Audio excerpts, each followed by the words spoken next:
Dam में आए हैं। रानहन गांव का डेम है ये। चारों ओर हरियाली है, पहाड़ी क्षेत्र भी है, बहुत बढ़िया दृश्य है। सुबह 5 बजे के हम लोग यहाँ पहुँचे हैं, घूमे फिरे, यहाँ जलपान भी किए। और पानी तो अभी कम है, लेकिन बारिश में खूब पानी भर जाता है, और ये पानी जो है उपयोग में भी आता है। यहाँ गांव वाले जो है केनाल बनाए हैं, उसमें खेती के लिए पानी का उपयोग होता है। और धीरे धीरे लोग जो है यहाँ मछली पालन भी करने लग गए हैं। तो लोग जो है थोड़ी सी कहीं जगह पा जाते हैं तो खेती कर लेते हैं, कहीं जगह पा लेते हैं दुकानदारी कर लेते हैं। लेकिन लोग जो है कहीं जलाशय कहीं मिल गया तो वहाँ मछली पालन भी करने लग जाते हैं। लोग जो है अपने पेट धंधा के लिए मछली पालन करने भी लग गए। लेकिन ये मछली पालन, बकरी पालन और ये जितने भी जीव जंतुओं को पाल करके लोग उसका व्यवसाय करते हैं, ये एक प्रकार से पाप ही है। उसकी जगह पर कुछ दूसरा काम कर लो, साग सब्जी और खेती बाड़ी का काम कर लो, उसमें फ़ायदा है, उसमें किसी भी प्रकार का उसमें कोई पाप नहीं है।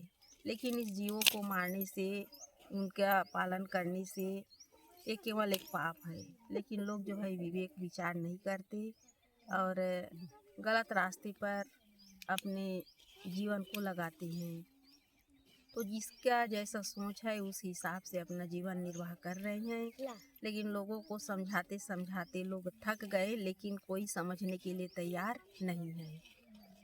सबका जीवन है, सब अपने अपने ढंग से जीवन जी रहे हैं।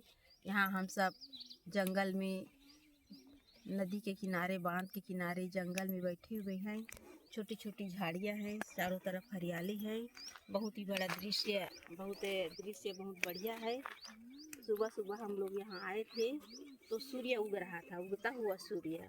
उस समय का दृश्य और बहुत बढ़िया था और मौसम भी बढ़िया है। अभी गर्मी उतनी नहीं है, मौसम भी बढ़िया है। तो हम सब यहाँ आज शाम को यहाँ से हम सब प्रस्थान करेंगे छत्तीसगढ़ के लिए। बिहार में बहुत जगह घूमे, यहाँ भक्तों के यहाँ भी गए।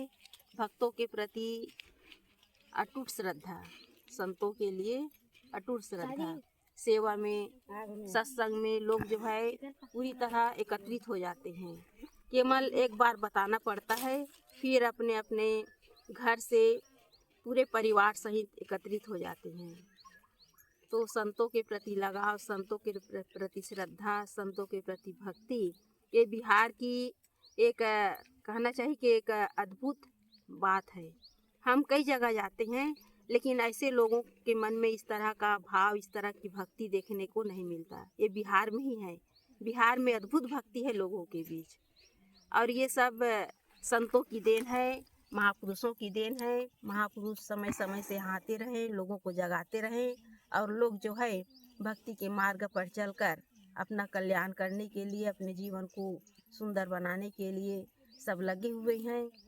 और यहाँ तो बिहार में बड़े बड़े संत हुए हैं, बड़े बड़े महापुरुष हुए हैं, और सब उन्हीं की देन है। सब भक्ति भाव लोगों के अंदर है, सब उन्हीं महापुरुषों की देन है। तो जो जैसा कर्म करेगा उसी के हिसाब से, जो भक्ति मार्ग में लगे रहेंगे उनका उद्धार होगा, जीवन का सुधार होगा। और जो भक्ति नहीं करेंगे, संत महात्माओं की जो महिमा है उसको समझेंगे नहीं, सत्संग की महिमा को समझेंगे नहीं, उनका जीवन यूं ही बीत जाएगा। वो बीत ही रहे हैं।